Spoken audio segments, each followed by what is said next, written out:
Hello friends, welcome to the JK study online. Guys, लेके आ गया हूँ मैं आपके लिए एक इम्पोर्टेंट सेशन जिसमें हम डिस्कस करने वाले हैं फुल मॉक टेस्ट को, जिसमें 100 क्वेश्चंस रहेंगे।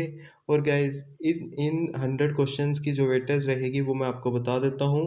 जीके के 20 क्वेश्चंस रहेंगे, कंप्यूटर के 25 क्वेश्चंस रहेंगे, इंग्लिश के 20 क्वेश्चंस रहेंगे, 20 रीजनिंग के क्वेश्चन रहेंगे और साथ में 15 क्वेश्चंस जो हैं वो रहेंगे मैथमेटिक्स सेक्शन से। ये फुल आपके जो जेकेएसएसबी का सिलेबस है, डिफरेंट एग्ज़ाम्स जो आपके अपकमिंग आएंगे उनके हिसाब से बिल्कुल ये स्ट्रिक्टली अकॉर्डिंग टू सिलेबस है। ठीक है, तो गाइज आपके हर एक एग्ज़ाम में ये हेल्पफुल रहने वाला है। और जब आप इसको कंप्लीट करोगे तो आप अपना जो स्कोर रहेगा वो कमेंट करके ज़रूर बताना। तो गाइज़, वीडियो की एक चीज़ और मैं आपको बता देता हूँ, इसकी पीडीएफ आपको हमारे टेलीग्राम चैनल से मिलेगी। अगर आपने अभी तक उसको ज्वाइन नहीं किया है तो डिस्क्रिप्शन में भी मैं लिंक दे दूँगा, जहाँ से जाके आप उसको वॉच कर सकते हैं। तो गाइज़, वीडियो को शुरू करते हैं। आज का हमारा फर्स्ट इम्पॉर्टेंट क्वेश्चन है, when did mister Attlee, prime minister of England, announce the transfer of powers to the Indians. ठीक है, PM of England mister Attlee ने कब अनाउंस किया था ट्रांसफ़र ऑफ पावर के लिए? तो ऑप्शंस हैं आपके सामने। ए फरवरी 1947। गाइज, मैं आपको एक चीज़ बता देता हूँ, जैसे ही मैं इसकी जो ऑप्शंस हैं इनको पढ़ूंगा तो इतनी देर में आप आंसर कर देना। ठीक है, तो क्योंकि उससे ज़्यादा टाइम भी नहीं लगेगा, क्योंकि एक्स्ट्रा टाइम अगर आपको चाहिए होगा तो आप वीडियो को पॉज कर लेना। ठीक है, तो फर्स्ट ऑप्शन है फरवरी 1947, सेकंड ऑप्शन है अगस्त 1947, सी ऑप्शन है जून 1948 और डी ऑप्शन है जून 1949। तो मैं आपको बता दूं, क्वेश्चन नंबर फर्स्ट का राइट रहेगा ऑप्शन सी। ठीक है, ऑप्शन सी बिल्कुल राइट रहेगा, यानी जून 1948 को होनी थी लेकिन उससे पहले कर दी गई थी। ठीक है, क्योंकि बहुत ज़्यादा प्रोटेस्ट और साथ में आपने देखा था मास मूवमेंट चल रही थी। तो सेकंड क्वेश्चन है हमारा आज का, pure banking nothing else is the tagline of which of the following bank. इनमें से किस बैंक की ये टैगलाइन है कि प्योर बैंकिंग नथिंग एल्स? ठीक है, ऑप्शंस हैं, A Punjab National Bank, B SBI यानी State Bank of India, C Dena Bank, D IDBI. ठीक है, तो मैं आपको बता दूं, क्वेश्चन नंबर सेकंड का हमारा राइट रहेगा ऑप्शन बी। ठीक है, बी ऑप्शन बिल्कुल राइट रहेगा, यानी एसबीआई की टैगलाइन है प्योर बैंकिंग नथिंग एल्स। चलते हैं हम नेक्स्ट क्वेश्चन की ओर। नेक्स्ट क्वेश्चन है हमारा question number third. Question number third में हमसे पूछा है, in which of these states is the desert national park located. ठीक है, तो डेजर्ट नेशनल पार्क कहाँ पे है? ऑप्शंस हैं, ए राजस्थान, बी हिमाचल प्रदेश, सी हरियाणा, डी गुजरात। ठीक है, तो मैं आपको बता दूं, क्वेश्चन नंबर थर्ड का हमारा राइट रहेगा ऑप्शन ए, यानी राजस्थान में है डेजर्ट नेशनल पार्क। ठीक है, याद रखना। नेक्स्ट क्वेश्चन पे चलते हैं हम सीधा क्वेश्चन नंबर फोर की ओर। क्वेश्चन नंबर फोर है, who is the current minister of external affairs of the government of India? Options पढ़ता हूँ, ए अमित शाह, बी एस जयशंकर, सी रविशंकर प्रसाद, डी नरेंद्र सिंह मोदी, नरेंद्र सिंह तोमर। ठीक है, सॉरी। तो ऑप्शंस आपके सामने हैं, तो आपको याद रखना है कि external affairs of government of India का करंट मिनिस्टर पूछा है, ना कि फॉरेन मिनिस्टर ऑफ इंडिया। ठीक है, एस जयशंकर मत लगाना इसका। इसका राइट रहेगा ऑप्शन सी, यानी रविशंकर प्रसाद। ठीक है, तो क्वेश्चन नंबर फोर का सी ऑप्शन राइट रहेगा। नेक्स्ट चलते हैं हम सीधा क्वेश्चन नंबर फिफ्थ की ओर। Who is the deputy CM of Haryana? ठीक है, सिंपली आपसे पूछा है कि जो डिप्टी सीएम है हरियाणा के वो कौन है? तो ऑप्शंस हमारे सामने हैं, ए दुष्यंत चौटाला, बी नितिन भाई पटेल, सी मनोहर अजय गोनकर, या फिर डी मनीष सिसोदिया। तो मैं आपको बता दूं, क्वेश्चन नंबर फिफ्थ का हमारा राइट रहेगा ऑप्शन ए, यानी दुष्यंत चौटाला। ठीक है, इसके बाद चलते हैं हम नेक्स्ट क्वेश्चन की ओर। नेक्स्ट क्वेश्चन है हमारा question number six, who is the what is the full form of IFFCO? ठीक है, IFFCO। तो इफ़को की फुल फॉर्म क्या है? ऑप्शन जब तक पढ़ता हूँ आप राइट आंसर गेस कर लेना। ऑप्शन ए है international farmers fertilizers cooperative limited, option B है Indian farmers fertiliser cooperative limited या फिर Indian farmers food cooperative limited या फिर international farmers food cooperative limited. तो मैं आपको बता दूं कि क्वेश्चन नंबर 6 का राइट रहेगा ऑप्शन बी। ये क्या है?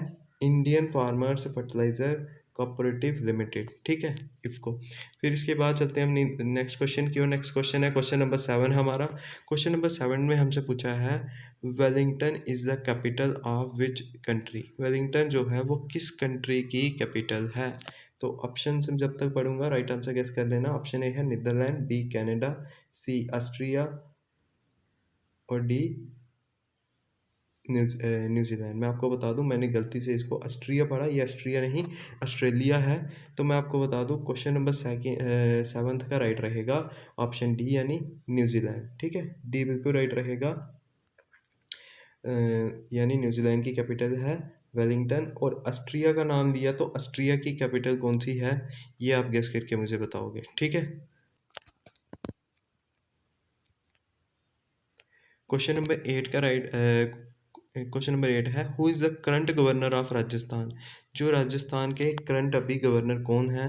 ऑप्शन ए है जगदीश मुखी, ऑप्शन बी है फार्गू चौहान, ऑप्शन सी है अनुसुईया उइके और ऑप्शन डी है कलराज मिश्रा, ठीक है। ऑप्शंस मैंने पढ़ लिए हैं, आई होप आपने भी राइट आंसर गेस कर लिया होगा। तो मैं आपको बता दूं क्वेश्चन नंबर 8 का राइट रहेगा ऑप्शन डी, यानी जो करंट अभी गवर्नर है राजस्थान के उनका नाम है कलराज मिश्रा, ठीक है। ऑप्शन डी बिल्कुल राइट रहेगा।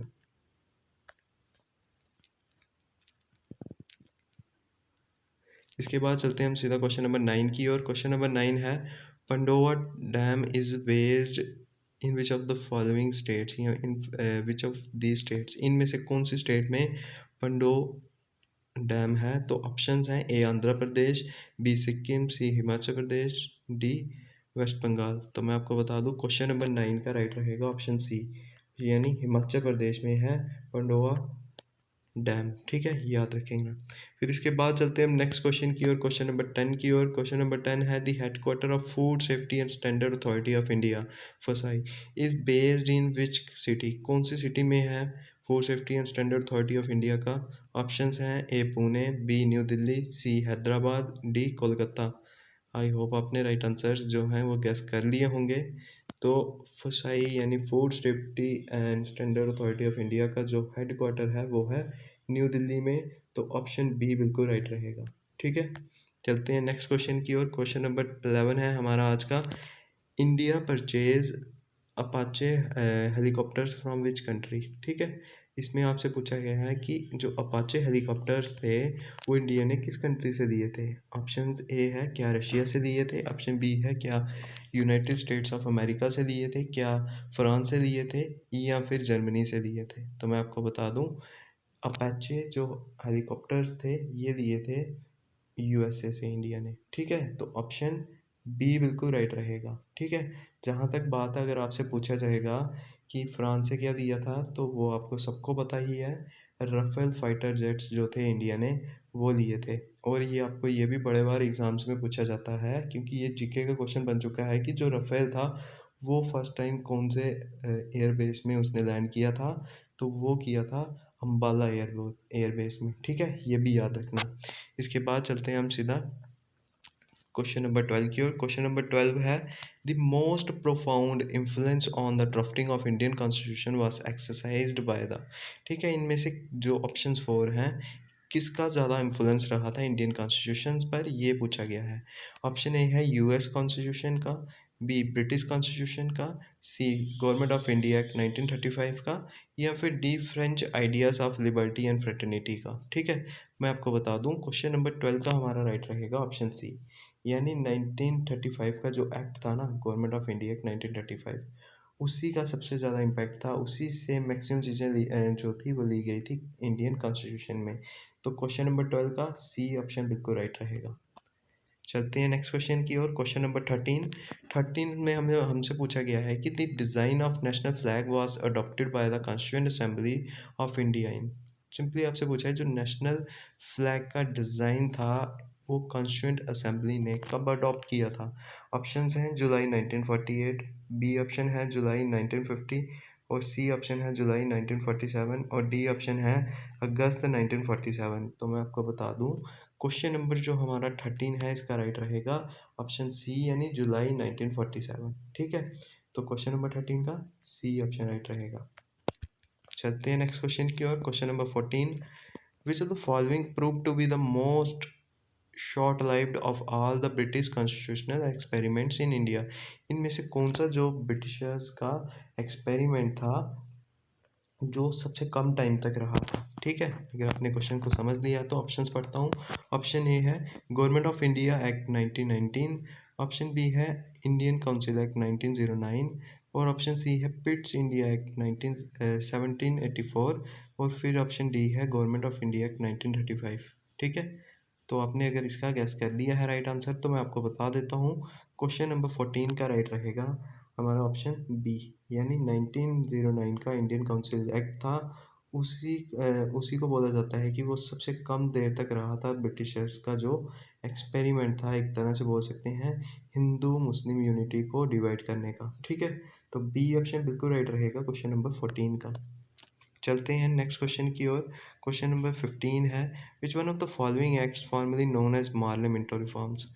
इनमें से कौन सा एक्ट है जो जिसको मॉर्ले मिंटो रिफॉर्म्स के नाम से जाना जाता है। क्या वो इंडियन काउंसिल एक्ट 1909 है, क्या वो गवर्नमेंट ऑफ इंडिया एक्ट 1919 है, क्या वो गवर्नमेंट ऑफ इंडिया एक्ट 1935 है या फिर इंडियन इंडिपेंडेंस एक्ट 1947 है। तो मैं आपको बता दूं क्वेश्चन नंबर 15 का हमारा राइट रहेगा ऑप्शन ए ही यानी 1909 जो था उसी को बोला जाता था मॉर्ले मिंटो रिफॉर्म्स, याद रखना। ठीक है, चलते हैं हम नेक्स्ट क्वेश्चन की ओर। नेक्स्ट क्वेश्चन है total number of non permanent members in UN security council. Simply आपसे पूछा है कि टोटल मेंबर्स कितने हैं जो नॉन परमानेंट हैं यूनाइटेड नेशंस सिक्योरिटी काउंसिल में। ठीक है, तो ऑप्शंस आपके सामने हैं, क्या वो 5 मेंबर्स हैं, क्या वो 10 मेंबर्स हैं, क्या वो 8 हैं या 15। मैं आपको बता दूं क्वेश्चन नंबर 16 का राइट रहेगा ऑप्शन बी। ठीक है, जहाँ तक बात होगी नॉन परमानेंट मेंबर्स की तो वो हैं 10। ठीक है, जहाँ तक बात होगी परमानेंट मेंबर्स की तो परमानेंट मेंबर्स हैं 5। ठीक है, कौन कौन से हैं तो मैं आपको बता दूं यूएस, रशिया, चाइना, फ्रांस और साथ में यूके यूनाइटेड किंगडम। ये 5 मेंबर जो हैं इनके पास विटो है। ये क्या कर सकते हैं विटो, तो ये मैं आपको बता दूं कोई भी मैटर होगा जो डिसीजन लिया जा रहा होगा यूएन में, तो अगर एक भी कंट्री उसमें से सहमत नहीं होगी तो वो क्या कर सकती है विटो कर सकती है और फिर आगे उसके ऊपर कोई भी जो चेंजेस हैं एक्ट के ऊपर नहीं लाई जा सकती। ठीक है, बोल सकते हैं आपकी विटो एक ऐसी पावर है जो इन कंट्रीज़ को बहुत पावरफुल बना देती है। ठीक है, तो चलते हैं हम नेक्स्ट क्वेश्चन की ओर। Question number 17। क्वेश्चन नंबर 17 में हमसे पूछा है the crown took the government of India into its own hands by. जो क्राउन था ब्रिटिश, तो उसने गवर्नमेंट ऑफ इंडियन गवर्नमेंट को अपने हाथ में कब लिया था फाइनली अपने हाथ में। पहले तो कौन काम करता था यहाँ पे तो आई थी ईस्ट इंडिया कंपनी जो बनी थी, वही कर रही थी ना। अपने हाथ में कब लिया था, ऑप्शंस आपके सामने हैं, आप राइट आंसर तब तक गेस कर लेना। ऑप्शन ए है charter act 1833, government of India act 1858 या फिर इंडियन काउंसिल एक्ट 1861 या फिर गवर्नमेंट ऑफ इंडिया एक्ट 1935। तो मैं आपको बता दूं 1857 के बाद पास किया गया गवर्नमेंट ऑफ इंडिया एक्ट 1858। ठीक है, इसी में क्या किया गया था जो क्राउन था उसने पावर अपने हाथ में ले ली थी। ठीक है, तो आप समझ सकते हैं क्वेश्चन नंबर 17 का बी ऑप्शन बिल्कुल राइट रहेगा। चलते हैं नेक्स्ट क्वेश्चन की ओर। नेक्स्ट क्वेश्चन है which of the following was adopted from the Maurya dynasty in emblem of government of India. ठीक है, तो आपको सिंपली पता है कि जो एम्बलम था, ठीक है, जिसमें आपने देखा होगा कि 4 लॉइंस हैं, दिखते हमें एट ए टाइम्स 3 हैं। ठीक है, 4 लॉइंस हैं, वो जो पूरी की पूरी एम्बलम है, एम्बलम ऑफ इंडिया है। ठीक है, emblem of government of India. तो उसमें जो नीचे वर्ड्स लिखे हुए हैं वो कहाँ से लिए हुए हैं। ठीक है, वो आपसे पूछा है, क्या वो 4 लॉइंस हैं, क्या वो चैरेट व्हील है, क्या वो हॉर्स से दिए गए हैं, क्या वो सत्यमेव जयते वर्ड हैं। आपसे ये पूछा गया है कि वो कहाँ से लिए गए हैं, ये नहीं पूछा गया कौन से वर्ड्स लिए गए हैं, ठीक है? तो मैं आपको बता दूँ वो है सत्यमेव जयते वर्ड, ठीक है? तो ऑप्शन डी बिल्कुल राइट रहेगा, ठीक है? क्वेश्चन नंबर 18 का कहाँ से लिए गए हैं ये भी पूछा जाता है, मुंडका उपनिषद से, ठीक है? चलते हैं इसके बाद नेक्स्ट क्वेश्चन की ओर, क्वेश्चन नंबर 19। तो क्वेश्चन नंबर 19 है हेडक्वार्टर ऑफ डीआरडीओ। डीआरडीओ यानी defence research and development organisation, ठीक है? जो क्या जिसने क्या बनाई है, जिसने मिसाइल बनाई है, कौन सी? ब्रह्मोस मिसाइल, जो इंडिया ने फिलीपींस को बेची है और उसको वियतनाम ने भी बोला है कि हमें भी चाहिए। क्यों चाहिए? क्योंकि बहुत ही लो कॉस्ट पे इंडिया दे देता है, क्योंकि अभी देखा जाए तो इंडिया की डिफेंस जो इंडस्ट्री है वो इतनी पॉपुलर नहीं है। अगर कोई इंडस्ट्री पॉपुलर नहीं होती है तो उसके डिफेंस इक्विपमेंट्स जितने मर्जी एडवांस हों वो उसकी प्राइस कम ही रहती है, ठीक है? तो सिंपली बात यहाँ पे यही थी कि जो डीआरडीओ है उसका हेडक्वार्टर कहाँ पे है? क्या वो न्यू दिल्ली में है? क्या वो बेंगलोर में है? क्या वो चेन्नई में है या फिर मुंबई में? तो मैं आपको बता दूं इसका राइट रहेगा ऑप्शन ए यानी न्यू दिल्ली में है, ठीक है? तो ऑप्शन ए बिल्कुल राइट रहेगा क्वेश्चन नंबर 19 का। चलते हैं नेक्स्ट क्वेश्चन की ओर। क्वेश्चन नंबर 20 है who among the following is known as the father of Indian constitution, ठीक है? इंडियन कॉन्स्टिट्यूशन का फादर सिंपली आपसे पूछा है।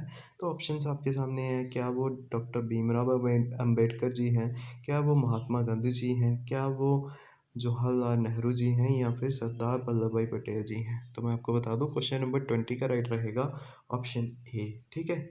बी आर अम्बेडकर को ही क्या बोला जाता है, फादर ऑफ इंडियन कॉन्स्टिट्यूशन, और साथ में यही जो थे ये ड्राफ्टिंग कमेटी के चेयरमैन थे, ये भी याद रखना, जो इंडियन कॉन्स्टिट्यूशन की बनी थी। तो इसी के साथ आज के 20 क्वेश्चन जो थे वो कंप्लीट होते हैं जीके सेक्शन के। चलते हैं कंप्यूटर सेक्शन पर। कंप्यूटर सेक्शन में फर्स्ट क्वेश्चन है full form of CAD. CAD की फुल फॉर्म क्या होती है? क्या वो कंप्यूटर एंड डिस्क होती है? क्या वो कंप्यूटर एंड डिज़ाइन होती है? क्या वो कंप्यूटर एडेड डिज़ाइन होती है या फिर ऑल ऑफ दीज या ये सभी होती हैं, ठीक है? तो अगर आपने इसका गेस कर दिया है राइट आंसर तो मैं आपको बता देता हूँ राइट रहेगा ऑप्शन सी, ठीक है? सीएडी यानी कंप्यूटर एडेड डिज़ाइन, ठीक है? चलते हैं नेक्स्ट क्वेश्चन की ओर, क्वेश्चन नंबर 2। क्वेश्चन नंबर 2 में हमसे पूछा है which is input device among these, इनमें से कौन सा इनपुट डिवाइस है, ठीक है? ऑप्शंस आपके सामने हैं। ऑप्शन ए है hard disk, B monitor, C mouse, D plotter, ठीक है? तो आपको क्या पूछा है कि इनमें से इनपुट डिवाइस कौन सा है, ठीक है? आप गेस करके बता सकते हैं।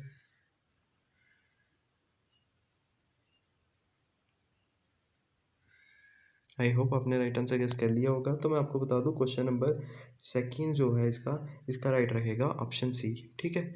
माउस में आप क्या करते हैं, इनपुट देते हैं, तो वो क्या है, एक इनपुट डिवाइस है, ठीक है? बाकी जो ये सब हैं ये क्या है, ये हार्ड डिस्क तो मेमोरी होती है, ठीक है? तो जहाँ तक बात है मॉनिटर और साथ में प्लॉटर की, ये क्या है, ये आउटपुट डिवाइस है, ठीक है? आउटपुट दिखाते हैं हमें। चलते हैं नेक्स्ट क्वेश्चन की ओर, क्वेश्चन नंबर 3 की ओर। Which is the smallest unit of memory, इनमें से आपको बताना है कि स्मॉलेस्ट यूनिट ऑफ मेमोरी कौन सा है, ठीक है? तो ऑप्शंस हैं, क्या वो बिट है, क्या वो बाइट है, क्या वो निबल है, क्या वो हर्ट्ज है? तो मैं आपको बता दूं मेमोरी का अगर स्मॉलेस्ट यूनिट पूछा होगा तो वो है बिट, ठीक है? तो ये आपको याद रखना है। तो क्वेश्चन नंबर 3 का राइट रहेगा option A, bit is the smallest unit of memory. इसके बाद चलते हैं नेक्स्ट क्वेश्चन की ओर, question number 4। Which among this is the antivirus software, इनमें से कौन सा एंटीवायरस सॉफ्टवेयर होता है, ठीक है? क्या वो अवस्थ एंटीवायरस है? क्या वो फर्मवेयर एंटीवायरस है? क्या वो न्यूट्रॉन एंटीवायरस है? क्या वो नन ऑफ दिस, इनमें से कोई भी नहीं है? मैं आपको बता दूं आपने अवस्थ एंटीवायरस का नाम ज़रूर सुना होगा। तो अगर अवस्थ है तो ये साथ में लिखा हुआ है नन ऑफ दिस, इनमें से कोई भी नहीं। इसका मतलब आंसर एक ही है, वो क्या रहेगा, अवस्थ, ठीक है? अगर जिसको आता है वो तो डायरेक्टली कर सकता है, जिनको बी और सी ऑप्शन का नहीं भी यहाँ पे पता था वो इस तरह से इसका राइट आंसर लगा सकता था। तो क्वेश्चन नंबर 4 का हमारा राइट रहेगा ऑप्शन ए, ठीक है? चलते हैं नेक्स्ट क्वेश्चन की ओर। क्वेश्चन नंबर 5 है आज का हमारा। In A S C double I abbreviation what is C stand for, ठीक है? तो सी जो है उसकी क्या यहाँ पे मीनिंग है, ठीक है? ये वाला सी। तो क्या इसमें से ऑप्शंस पढ़ता हूँ, क्या वो कॉमन है, क्या चेंज है, क्या वो कोड है या फिर कंप्यूटर है, ठीक है? ASCII की फुल फॉर्म पता होनी चाहिए, American standard code of information interchange, ठीक है? अगर आपको इतना पता है तो सी से क्या था, कोड, तो ऑप्शन सी बिल्कुल राइट रह जाएगा, ठीक है? चलते हैं नेक्स्ट क्वेश्चन की ओर। क्वेश्चन नंबर 6 है हमारा, full form of ARPANET। ARPANET का नाम सुना होगा आपने, तो ARPANET की फुल फॉर्म क्या है? क्या वो advance research provided agency network है, क्या वो advance repeater project agency network है, क्या ये दोनों है राइट हैं या फिर इनमें से कोई भी ठीक नहीं है? तो मैं आपको बता दूं, क्वेश्चन नंबर 6 का राइट रहेगा ऑप्शन डी, ठीक है? ऐसा भी हो सकता है, ऑप्शन डी भी राइट हो सकता है, क्योंकि ARPANET की फुल फॉर्म क्या होती है, advance research project agency network, ठीक है? तो इनमें से कोई भी ऑप्शन जो है वो राइट आंसर नहीं था, तो डी ऑप्शन सच इसमें राइट था, तो क्वेश्चन नंबर 6 का डी बिल्कुल राइट रहेगा, ठीक है? चलते हैं नेक्स्ट क्वेश्चन की ओर, 7th। Basic input output system, जिसको BIOS को कहते हैं, वो नेसेसरी होता है किसके लिए? क्या वो बूट अप करने के लिए नेसेसरी है, क्या वो माउस एंड कीबोर्ड के लिए ही इम्पोर्टेंट है, क्या वो ऑडियो एंड वीडियो सिस्टम के लिए इम्पोर्टेंट है, क्या वो रेवोल्यूशन के लिए है? तो अगर आपने इसका राइट आंसर गेस कर लिया है तो मैं आपको बता देता हूँ, 7th का सही रहेगा, ये राइट रहेगा ऑप्शन ए, ठीक है? यानी ए ऑप्शन बिल्कुल राइट रहेगा, वो बूटअप के काम आता है, उसको स्टार्ट करने के काम आता है, ठीक है? चलते हैं नेक्स्ट क्वेश्चन की ओर। नेक्स्ट क्वेश्चन है, which of these is not true regarding LAN, ठीक है? लैन यानी लोकल एरिया नेटवर्क पूछा जाता है आपसे, LAN local area network, WAN wide area network, और आपसे और भी पूछे जाते हैं, जैसे MAN भी आता है, मेट्रोपॉलिटन एरिया नेटवर्क, ठीक है? इनकी फुल फॉर्म्स आपको पता होनी चाहिए, लेकिन यहाँ पे हमसे पूछा है कि लैन के रिकॉर्डिंग यहाँ से कौन सा सही नहीं है, तो ऑप्शन ए है speed is higher than WAN, क्या ये it is a public network है, क्या ये it is designed to work in limited geographical area, या फिर नन ऑफ दिस, ठीक है? तो लैंड का यानी लोकल एरिया नेटवर्क, तो इसका राइट कौन सा रहेगा, ऑप्शन बी, ठीक है?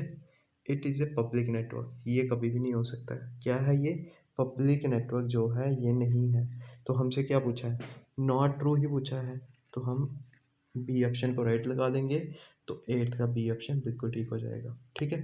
चलते हैं नेक्स्ट क्वेश्चन की ओर। नेक्स्ट क्वेश्चन है हमारा, question number 9, dash is a non impact printer that can produce very high quality letter perfect printing, ठीक है? सिंपली आपसे पूछा है कि नॉन इम्पैक्ट प्रिंटर बताना है जो हाई क्वालिटी इमेजेस निकाल सकता है, ठीक है? क्या वो डेजीवेल प्रिंटर है, क्या वो लेज़र प्रिंटर है, डॉट मैट्रिक्स है या ना? तो आपको सिंपली पता होगा, नॉन इम्पैक्ट जो होते हैं, जिसका इम्पैक्ट नहीं होता है, वो कौन से हैं? वो तो लेज़र प्रिंटर हैं, जो आजकल मैक्सिमम टाइम यूज़ हो रहे होते हैं। इसकी कॉस्ट थोड़ी ज़्यादा होती है, लेकिन ये है कि ये पिक्चर्स की क्वालिटी अच्छी देता है, लेकिन सबसे ज़रूरी है कि ये प्राइस एफिशिएंट होता है, ठीक है? जहाँ तक बात है, इससे भी ज़्यादा अच्छी इमेजेस देता है, अगर आपने देखा होगा, जो कार्ट्रीज के साथ यूज़ होता है, ठीक है? देखा होगा आपने, लेकिन वो प्राइस एफिशिएंट नहीं है, ठीक है? तो क्वेश्चन नंबर 9 का बी ऑप्शन बिल्कुल राइट रहेगा, ठीक है? चलते हैं नेक्स्ट क्वेश्चन की ओर। Question number 10, moving from one website to another is called, ठीक है? एक वेबसाइट से दूसरी वेबसाइट की ओर जंप करने को क्या बोलते हैं? तो ऑप्शन है, मूविंग कहते हैं, जंपिंग कहते हैं, सर्फिंग कहते हैं, अप्लाइंग कहते हैं, या चेंजिंग कहते हैं, ठीक है? तो एक वेबसाइट से दूसरी जगह पे जाने को हम क्या कहते हैं? तो उसको कहते हैं हम सर्फिंग, ठीक है? तो सी ऑप्शन बिल्कुल राइट रहेगा क्वेश्चन नंबर 10 का। तो चलते हैं नेक्स्ट क्वेश्चन की ओर। नेक्स्ट क्वेश्चन है, when you want to draw a perfect shape, जब आप परफेक्ट शेप ड्रॉ करना चाहते हो, डैश शुड बी यूज, क्या यूज़ होना चाहिए? ए आल्ट प्लस की, या फिर कंट्रोल प्लस की, या फिर शिफ्ट प्लस की, या फिर स्पेस बार या फिर बैक स्पेस। ठीक है, तो आपको बता दूं क्वेश्चन नंबर 11 का अगर आपने गेस कर लिया है तो परफेक्ट शेप में लाने के लिए क्या यूज़ होता है, तो वो यूज़ होता है ऑप्शन सी यानी शिफ्ट की। ठीक है, याद रखना। इसके बाद चलते हैं हम क्वेश्चन नंबर 12 की ओर। Which of the following are valid minimum and maximum zoom size in M S office. M S office के क्या मैक्सिमम और मिनिमम जूम साइजेस हैं। ठीक है, तो ऑप्शंस आपके सामने हैं। क्या वो 10 से लेके 100 है, क्या वो 20 से लेके 250 है, क्या वो 10 से लेके 500 है, क्या वो 10 से लेके 1000 है। तो अगर आपने राइट आंसर गेस कर लिया है तो मैं आपको बता दूं इसका राइट रहेगा ऑप्शन सी। सी बिल्कुल राइट रहेगा, यानी 10 से लेके 500 तक उसकी रेंज रहती है। ठीक है, जूम की। इसके बाद चलते हैं हम क्वेश्चन नंबर 13 की ओर। 13 क्वेश्चन है word processing spreadsheet and photo editing are examples of. जो वर्ड प्रोसेसिंग स्प्रेडशीट और साथ में फोटो एडिटिंग होती है ये किसके एग्जांपल्स हैं। ठीक है, क्या ये एप्लीकेशन सॉफ्टवेयर्स हैं, क्या ये सिस्टम सॉफ्टवेयर्स हैं, क्या ये ऑपरेटिंग सिस्टम है, क्या ये प्लेटफॉर्म सॉफ्टवेयर हैं, या फिर इनमें से कोई भी नहीं ऑप्शन है। तो मैं आपको बता दूं ये होते हैं एप्लीकेशन सॉफ्टवेयर्स। तो ऑप्शन ए बिल्कुल राइट रहेगा क्वेश्चन नंबर 13 का कंप्यूटर सेक्शन में। चलते हैं नेक्स्ट क्वेश्चन की ओर। नेक्स्ट क्वेश्चन है इन यूआरएल। यूआरएल की फुल फॉर्म यानी यूनिफॉर्म रिसोर्स लोकेटर। ठीक है, एचटीटीपी तो आगे लिखा हुआ है www.google.com। The portion labelled H T T P is. ठीक है, एच टी टी पी की फुल फॉर्म आपको पता होगी तो आप इसका इजीली आंसर कर लोगे कि ये है क्या। क्या ये होस्ट है, डोमेन नेम है, प्रोटोकॉल है, या फिर टॉप लेवल है, या फिर नन ऑफ दीस है। तो अगर आपको एच टी टी पी की फुल फॉर्म पता होगी हाइपर टेक्स्ट ट्रांसफ़र प्रोटोकॉल, तो ये क्या होगा, फिर प्रोटोकॉल ही होगा। तो ऑप्शन सी आप इजीली लगा सकते हैं। ठीक है, नेक्स्ट वीडियो में एक छोटी सी वीडियो लाऊंगा जिसमें मैं आपको ये जो एब्रीवेशंस हैं इंपॉर्टेंट ये करवाने की कोशिश करूंगा, क्योंकि अगर एब्रीवेशंस आपको आती है ना बहुत से क्वेश्चन आप उसी से भी कर सकते हो। ठीक है, नेक्स्ट क्वेश्चन की ओर चलते हैं। क्वेश्चन नंबर 15 है ये। 16 मार्क कर दिया लेकिन अगले भी 16 ही है, यानी ये 15 ही आप इसको मान के चलो। ठीक है, तो नेक्स्ट क्वेश्चन में हमसे पूछा हुआ है dash is the process of checking network speed in software code. ठीक है, नेटवर्क स्पीड को किससे करते हैं। क्या वो डिबगिंग होती है, क्या वो कंपाइलिंग होती है, क्या वो इंटरप्रेटिंग होती है, क्या वो टेस्टिंग होती है, या फिर नन ऑफ दीस। ठीक है, तो मैं आपको बता दूं अगर आपने राइट आंसर से गेस कर लिए हैं तो क्वेश्चन नंबर 16 का राइट रहेगा ऑप्शन डी। ठीक है, उसको बोलते हैं टेस्टिंग, जब हम नेटवर्क की स्पीड को चेक करते हैं। रेडियो फ्रिक्वेंसी इंजीनियर्स देखे होंगे आपने, एयरटेल, वोडाफोन या फिर जियो के, तो वो क्या करते हैं, वो करते हैं टेस्टिंग। ठीक है, तो क्वेश्चन नंबर 16 का डी ऑप्शन बिल्कुल राइट है। चलते हैं नेक्स्ट क्वेश्चन की ओर। क्वेश्चन नंबर 16 है हमारा विच of the following is not a point and draw device. इनमें से पॉइंट एंड ड्रॉ डिवाइस कौन सा नहीं है ये पूछा हुआ है। कौन सा है ये नहीं, कौन सा नहीं है ये पूछा है। क्या वो कीबोर्ड है, क्या वो ट्रैक बॉल है, क्या वो टच स्क्रीन है, क्या वो माउस है। तो ये आपको याद रखना है जो पॉइंट एंड ड्रॉ डिवाइसेस हैं वो तो माउस तो है ही है, वो टच स्क्रीन भी है, वो ट्रैक बॉल भी है, लेकिन कीबोर्ड नहीं है। ठीक है, तो हमारा राइट आंसर कौन सा रहेगा, ऑप्शन ए। ठीक है, कीबोर्ड जो है वो एक पॉइंट एंड ड्रॉ डिवाइस नहीं है, तो ऑप्शन ए राइट रहेगा क्वेश्चन नंबर 16 का। चलते हैं नेक्स्ट क्वेश्चन की ओर। क्वेश्चन नंबर 17 है a device used for video games, flight simulators, training simulators and for controlling industrial robots. तो इंडस्ट्रियल रोबोट्स हों, ट्रेनिंग स्टिमुलेटर्स हों, या फिर फ्लाइट सिमुलेटर्स हों, या वीडियो गेम्स हों, तो कौन सा डिवाइस यूज़ होता है। ठीक है, ऑप्शंस हैं A mouse, B light pen, C joystick, D keyboard. आपने राइट आंसर आई होप आपने गेस कर लिया होगा। तो मैं आपको बता दूं वो है ऑप्शन सी यानी जॉयस्टिक। जॉयस्टिक यूज़ करते हैं हम वीडियो गेम्स के लिए। अगर आपको यहाँ इतना भी पता होगा तो आप सी आंसर लगा के इजली आ सकते हैं। तो सी ही हमारा राइट रहेगा क्वेश्चन नंबर 17 का। चलते हैं नेक्स्ट क्वेश्चन की ओर। क्वेश्चन नंबर 18 है what type of keyboard is used in telephone and ATMs. ठीक है, कौन से टाइप के कीबोर्ड यूज़ होते हैं टेलीफोन और एटीएम्स में। एटीएम यानी ऑटोमेटिक टेलिंग मशीन, ठीक है, इसकी फुल फॉर्म है। तो क्या वो न्यूमेरिक कीबोर्ड्स होते हैं, क्या वो न्यूमेरिक कीपैड होता है, क्या वो फोल्डिंग कीपैड्स होते हैं, या फिर एनी टाइप ऑफ कीबोर्ड हो सकता है। तो आपने देखा होगा वो क्या होते हैं, तो वो तो होते हैं न्यूमेरिक कीबोर्ड्स। तो ऑप्शन ए बिल्कुल राइट रहेगा क्वेश्चन नंबर 18 का, ठीक है। तो फिर न्यूमेरिक कीबोर्ड्स कहाँ पे यूज़ होंगे, टेलीफोन और साथ में एटीएम्स में, ठीक है। चलते हैं नेक्स्ट क्वेश्चन की ओर। क्वेश्चन नेक्स्ट क्वेश्चन है क्वेश्चन नंबर 19।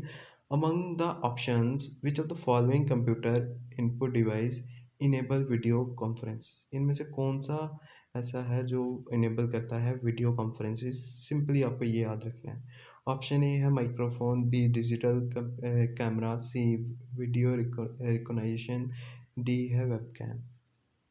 आई होप आपने राइट आंसर गेस कर लिया होगा। तो गाइस क्वेश्चन नंबर 19 का राइट रहेगा वेबकैम, ठीक है। क्या बोलते हैं उसे, उसे बोलते हैं वेबकैम, ठीक है।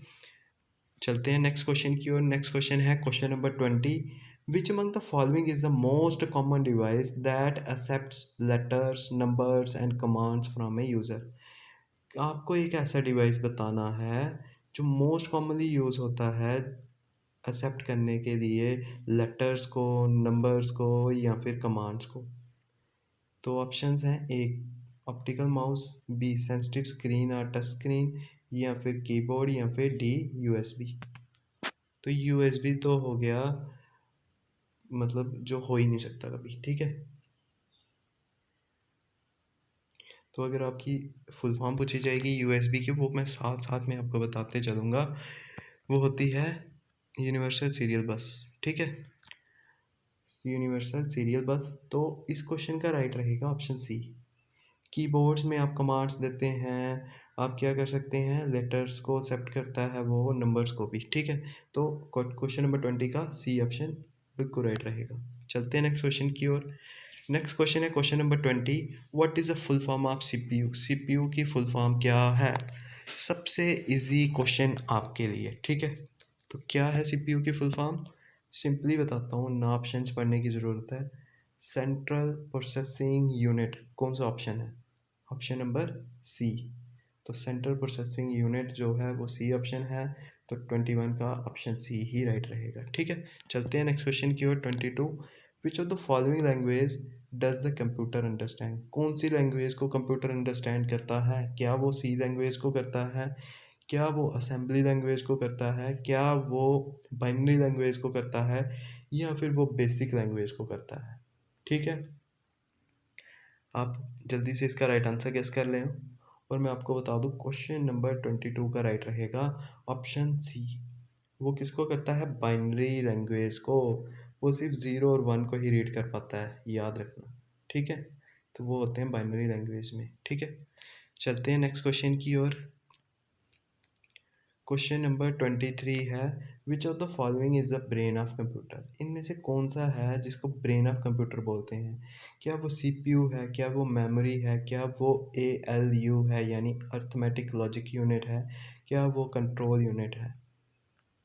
तो मैं आपको बता दूं क्वेश्चन नंबर 23 का राइट रहेगा ऑप्शन ए, सेंट्रल प्रोसेसिंग यूनिट यानी सीपीयू को ही ब्रेन ऑफ कंप्यूटर भी बोला जाता है। तो क्वेश्चन नंबर 23 का ए ऑप्शन जो है वो बिल्कुल राइट रहेगा, ठीक है। चलते हैं नेक्स्ट क्वेश्चन की ओर। नेक्स्ट क्वेश्चन है 24। विच of the following is not a characteristic of computer, इनमें से कौन सी एक ऐसी चीज़ है जो एक तरह से बोल सकते हैं करेक्टरिस्टिक या खूबी नहीं है कंप्यूटर की। ऑप्शंस हैं, वर्सटाइलिटी, बी है एक्यूरेसी, सी इंटेलिजेंस, डी आईक्यू, ठीक है। तो मैं आपको बता दूं अगर आपने इसका राइट आंसर गेस कर लिया है तो क्वेश्चन नंबर 24 का राइट रहेगा आईक्यू, ठीक है। उसमें इंटेलिजेंस की बिल्कुल भी एक तरह से बोल सकते हैं कि कोई करेक्टरिस्टिक नहीं होती है कंप्यूटर में। तो डी ऑप्शन 24 का राइट रहेगा बिल्कुल, ठीक है। चलते हैं नेक्स्ट क्वेश्चन की ओर। नेक्स्ट क्वेश्चन है 25। विच of the following is the smallest unit of data in a computer, इनमें से स्मॉलेस्ट यूनिट ऑफ डाटा कौन सी है कंप्यूटर की। क्या वो बिट है, ये क्वेश्चन हमने पहले भी देख चुके हैं, ठीक है। Smallest unit of data in computer, तो वो तो होती है बिट। ठीक है, तो ये तो हो गया था सेम टू सेम क्वेश्चन। तो ए ऑप्शन बिल्कुल राइट रहेगा। ग्रेस मार्क्स लेके चलना है इसके सारे के सारे। ठीक है, जो भी देख रहे हैं ग्रेस मार्क्स से कर लेना, क्योंकि ये पहले भी था। इसी के साथ जो 25 क्वेश्चंस थे वो भी कंप्लीट हुए। चलते हैं नेक्स्ट सेक्शन, वो है हमारी इंग्लिश सेक्शन। इंग्लिश सेक्शन का फर्स्ट क्वेश्चन है, her thinking leans dash democracy. ठीक है, ऑप्शंस हैं विद, टुवर्ड्स, फॉर या फिर नन ऑफ दीज। ठीक है, आप राइट आंसर गेस करके लगा सकते हैं। मैं आपको जल्दी से इसका राइट आंसर बताता हूँ। इसका राइट है ऑप्शन बी। ठीक है, her thinking leans towards democracy, तो ऑप्शन बी बिल्कुल राइट रहेगा। ठीक है गाइस, एक मैं चीज़ आपको बता देता हूँ अभी। ये जो क्वेश्चंस हम कर रहे हैं, सारा का सारा जो पेपर है ये आप अटेम्प्ट करोगे। ठीक है, और इसके बाद आप अपने आप को एवेल्युएट करना, या फिर स्टार्टिंग में आप एक पेज पे 1 to 100 क्वेश्चंस लिख के रख लेना। ठीक है, और एवेल्युएट करना है कि कौन सी ऐसी सेक्शंस थी जहाँ पे आपको जो आपकी क्वेश्चंस थे वो गलत हुए हैं ज़्यादा, जहाँ पे आपको एक्स्ट्रा मेहनत करने की ज़रूरत है। नेक्स्ट जो होगा mock test, full mock test, वो मैं लेके आऊँगा 15 डेज़ के बाद। ठीक है, 15 डेज़ में आप बहुत ज़्यादा इम्प्रूव कर सकते हो।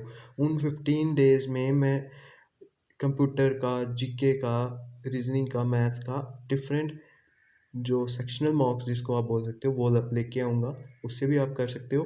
बाकी आपको जो आपकी यहाँ पे कमज़ोर रहेगी पॉइंट्स, या फिर बोल सकते हो टॉपिक्स, उसको आप इम्प्रूव करने की कोशिश करना जब मैं नेक्स्ट फुल मॉक लाऊँगा उससे पहले। ठीक है, तो फर्स्ट क्वेश्चन का आपने बी आंसर राइट लगा लिया होगा। तो चलते हैं नेक्स्ट क्वेश्चन की ओर। नेक्स्ट क्वेश्चन है, he got to tired dash over work. ठीक है, ऑप्शंस हैं ए बिकॉज ऑफ, बी है बिकॉज ऑफ यानी डबल एफ, और फिर सी ऑप्शन है ऑन, और डी ऑप्शन है फॉर। ठीक है, तो क्वेश्चन नंबर सेकंड का अगर आपने राइट आंसर लगा दिया है तो मैं आपको बता दूं इसका राइट रहेगा ए ऑप्शन, यानी he got to tired because of overwork. ठीक है, तो ऑप्शन ए बिल्कुल राइट रहेगा सेकंड क्वेश्चन का। चलते हैं थर्ड क्वेश्चन की ओर। थर्ड क्वेश्चन है, dash his principles he has to be very careful. ठीक है, तो ऑप्शंस हैं with record of, with record on, with record to, या फिर नन ऑफ दिस। ठीक है, आप राइट आंसर गेस कर सकते हैं। तो अगर आपने राइट आंसर लगा दिया है तो मैं आपको बता दूं, थर्ड का राइट रहेगा option C, with record to his principles he has to be very careful. ठीक है, with record of his principles नहीं आएगा। ठीक है, तो क्वेश्चन नंबर थर्ड का सी ऑप्शन राइट रहेगा। चलते हैं नेक्स्ट क्वेश्चन की ओर। क्वेश्चन नंबर 4 है, building has been build dash the new plan. ठीक है, ऑप्शंस हैं accordance to, in accordance with, for, या फिर अबाउट। आई होप आपने इसके भी राइट आंसर्स जल्दी से गैस कर लिए होंगे। तो गाइस क्वेश्चन नंबर 4 का राइट रहेगा ऑप्शन बी। ठीक है, building has been build in accordance with the new plan. ठीक है, तो बी ऑप्शन बिल्कुल राइट रहेगा क्वेश्चन नंबर 4 का। चलते हैं नेक्स्ट क्वेश्चन की ओर। Fifth, he cross the broken bridge dash warning. तो ऑप्शंस हैं in spite of, B option है in spite double O double F, या फिर ऑप्शन सी है ऑन, या फिर ऑप्शन डी है अबाउट। आप राइट आंसर गेस करके लगा सकते हैं।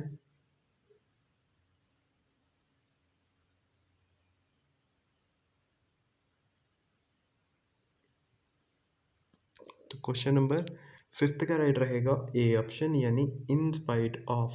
ठीक है, he cross the broken bridge in spite of warning, warning के बावजूद उसने क्रॉस कर लिया ब्रोकन ब्रिज को, टूटे हुए पुल को। ठीक है, चलते हैं नेक्स्ट क्वेश्चन की ओर। क्वेश्चन नंबर 6 है आज का हमारा, the train dash as fast as the बस।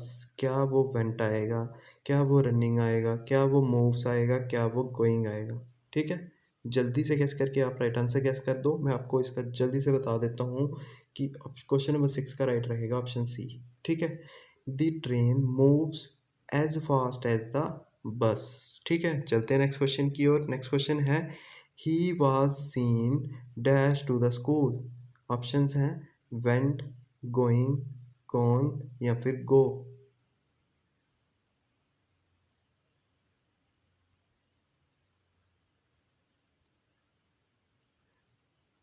आई होप आपने राइट आंसर गेस कर लिया होगा। तो मैं आपको बता दूं क्वेश्चन नंबर 7 का राइट रहेगा ऑप्शन बी, बिल्कुल राइट रहेगा। यानी he was seen going to the school. Option B बिल्कुल राइट रहेगा 7 का। चलते हैं नेक्स्ट क्वेश्चन की ओर। She dash in the sun for 1 hour. 1 घंटे के लिए वो सन के नीचे बैठी। तो क्या रहेगा, सिटिंग आएगा, हैज़ बीन सिटिंग आएगा, हैज़ बीन सिट आएगा या फिर हैज़ सिट आएगा। राइट आंसर गेस करके बता सकते हैं।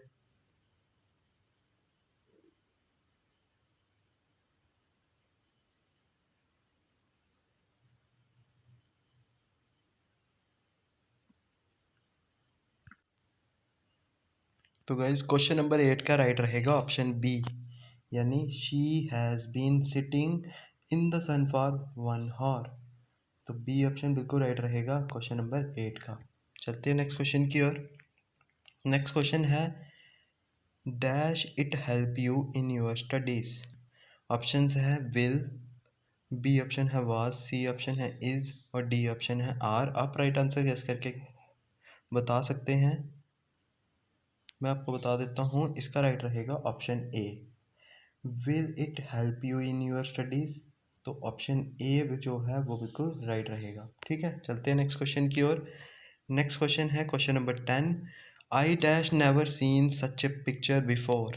ठीक है, ऑप्शंस हैं डिड, वाज, हैव, हैज़। आप राइट आंसर गेस करके लगा सकते हैं।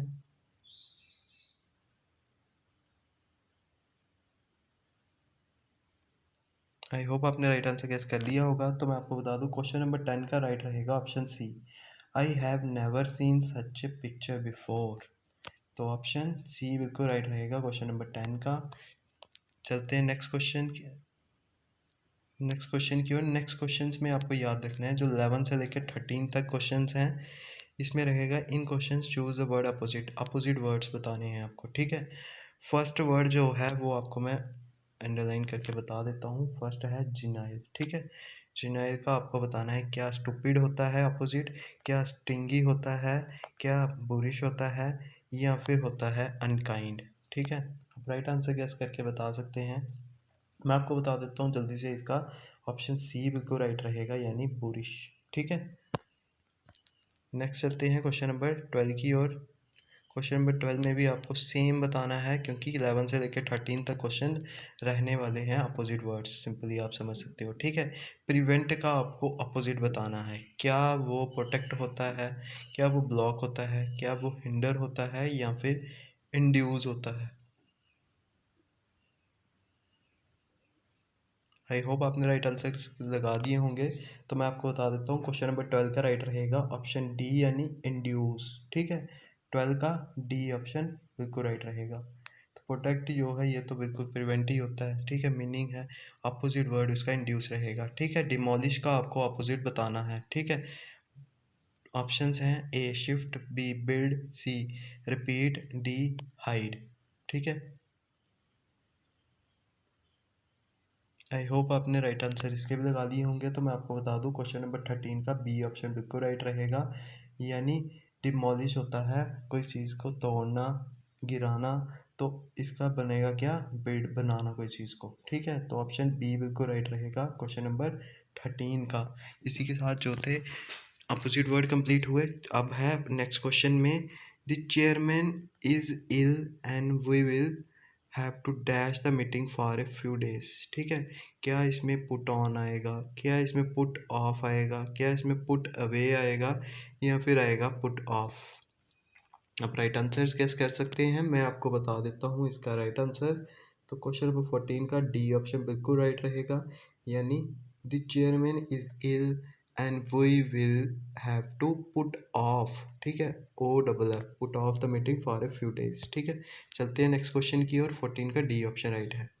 चलते हैं, नेक्स्ट क्वेश्चन है the cat and the dog have it dash enemy in the rat. ठीक है, ऑप्शंस हैं A same, B common, C mutual और डी सिमिलर। आप राइट आंसर्स गेस कर सकते हैं, दिमाग लगा के, गलत मत कर देना इसको, ठीक है। तो क्वेश्चन नंबर 15 का राइट रहेगा option B, the cat and the dog have a common enemy in the rat. Enemy यानी दुश्मनी उनकी। तो ऑप्शन बी बिल्कुल राइट रहेगा 15 का। वो भी मैं लगा देता हूँ क्योंकि बीच में मेरी आवाज़ अगर कम भी हो जाएगी, क्योंकि कम से कम 1 आवर का ये लेक्चर रहने वाला है, तो उसमें मैं अगर ऑप्शंस लगाऊंगा तो आप उससे भी समझ सकते हैं, ठीक है। तो ऑप्शन बी बिल्कुल राइट है क्वेश्चन नंबर 15 का। 16th को पढ़ते हैं। He told me that he dash watching the movie. Options हैं A is finished, B option है वाज फिनिश्ड, सी है हैड फिनिश्ड और डी है नॉट फिनिश्ड। आप राइट आंसर्स गेस कर सकते हैं।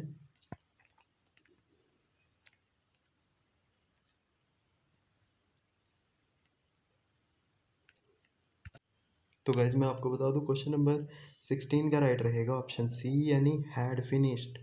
He told me that he had finished watching the movie. तो क्वेश्चन नंबर 16 का सी ऑप्शन जो है वो बिल्कुल राइट रहेगा। नेक्स्ट चलते हैं क्वेश्चन नंबर 17 की ओर। He is very good dash making stories. Options हैं इन मेकिंग स्टोरीज, बी है about making stories, C at making stories और डी है फॉर मेकिंग स्टोरीज। तो आप राइट आंसर इसका जल्दी से गेस कर सकते हैं। मैं इसका बता देता हूँ, क्वेश्चन नंबर 17 का राइट रहेगा ऑप्शन सी। ठीक है, इन मेकिंग स्टोरीज नहीं आएगा, इसमें आएगा ही is very good at making stories. ठीक है, चलते हैं नेक्स्ट क्वेश्चन की ओर। 17 का मैं आपको बता देता हूँ, सी ऑप्शन बिल्कुल राइट रहेगा। ठीक है, नेक्स्ट क्वेश्चन है question number 18। I do my work dash carefully to make mistakes. तो ऑप्शंस हैं सो, वेरी, टू या मोर।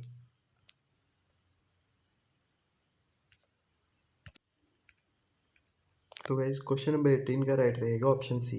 ठीक है, इसमें टू केयरफुली आएगा लेकिन यहाँ पे एक मिस्टेक है, ये आप देख सकते हैं।